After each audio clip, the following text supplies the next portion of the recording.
All right, how's everyone doing? I'm Rich Celenza. Thanks for checking out my YouTube channel. So I am actually on the corner of Hawthorne and India Street in San Diego. It's actually considered Little Italy. If you look this way, maybe you could see it. There's the bay. Behind me is actually one of my favorite restaurants as far as Little Italy San Diego goes. I'm very fortunate I get to visit all the Little Italies, but I used to live in northern San Diego and Carlsbad, so I spent a majority of my time in Little Italy San Diego, so I know it quite well. So in my opinion, for the best money and comfort food in Little Italy, Mona Lisa, I would definitely recommend it.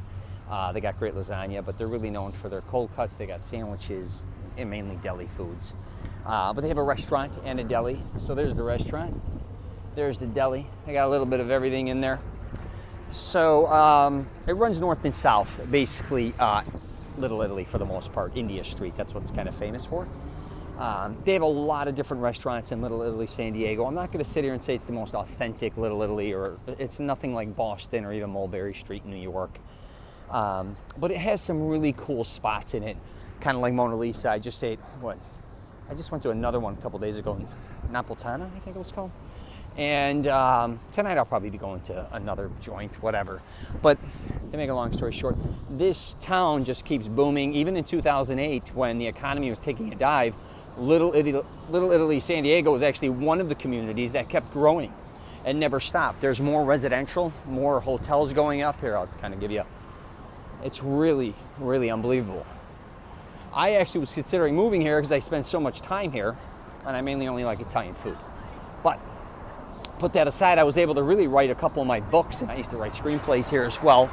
But if you ever get a chance to come to San Diego, what's amazing about Little Italy is it's kind of similar to the North End with Boston, where it's kind of accessible to everything. A lot of people come to San Diego and they'll go to the gas lamp area or they'll go to La Jolla, but if you can find a hotel a lot of times in Little Italy, which is an amazing location because everything's walking distance, definitely do it, because there's a lot of great food on this strip. There's a lot of breweries. There's the bay, which is walking distance. Again, if you could see that. It's really only 3 miles from the airport. So a lot of times, like I just arrived from San Jose, I'm gonna grab a sandwich at Mona Lisa. If you were flying either in or out, you can always stop here, as long as it's open, obviously. But this is one of our favorite places to come. Me and my girlfriend even. This is where we used to hang out all the time when she'd come and visit me in California. So also on Little Italy, you're going to have a lot of great coffee shops as well, a lot of wineries, and like I said, breweries. And it's not just Italian. There's like a lot of little hot spots like this one. This one kind of changed names a couple times. You come here late at night, you could kind of get a pizza. That stays open pretty late. For the most part, it shuts down during the week, but there are some great, really great bars too. They got art house stuff here. I'm going to kind of walk up here and show you a coffee house that opened. I'm not going to sit here and start naming all the restaurants that I go to and eat because it's kind of ridiculous. There's the Little Italy sign right here. So a lot of people think this is the heart and soul of Little Italy. I kind of don't, but this is where all the action is to a certain degree. I like the other side a little more, but let's go over here.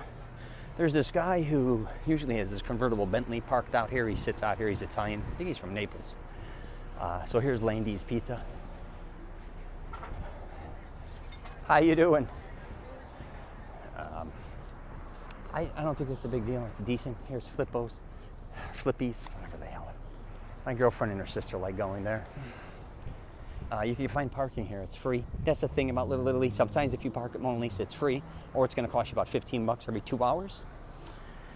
So, yeah, this is the dude with this yellow house. Hangs out here. So this is kind of the core.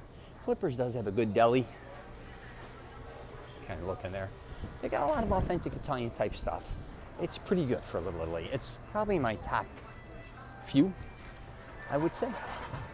And then I'm going to go one more place for you over here. You can get pizza over here, Napolitan style. Here's Nona's. So this is kind of like the heart and soul of it. And here's the sign. That's the famous sign. I go over here. This is illegal, but you'll probably see it better. They got a place over here called Na Pizza and Cafe Italia, where you can get Lavazza coffee. I don't want to keep walking and taking up too much time. They usually, what do they have, Wednesday a market? Yeah, every Wednesday they have, it looks like, a market here. On weekends they have functions too. So, yeah, it's a really cool place. I'll just give you one more shot here. Here you go. Like I said, not all of it is Italian.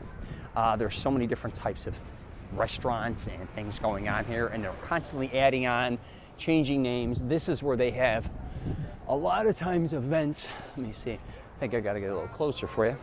So that's it. You get a chance, visit Little Italy, and like I said, here's where they usually had the events, but you get a chance to come to San Diego.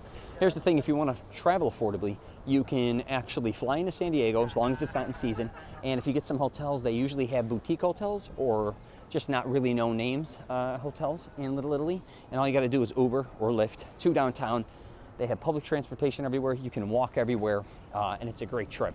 You don't got to rent a car always, and a lot of the food on the Strip is either high-end or it's kind of lower-end. So if you want to kind of scrounge a little bit, you could definitely save a lot of money. So that's all I got for you regarding Little Italy. Going to eat.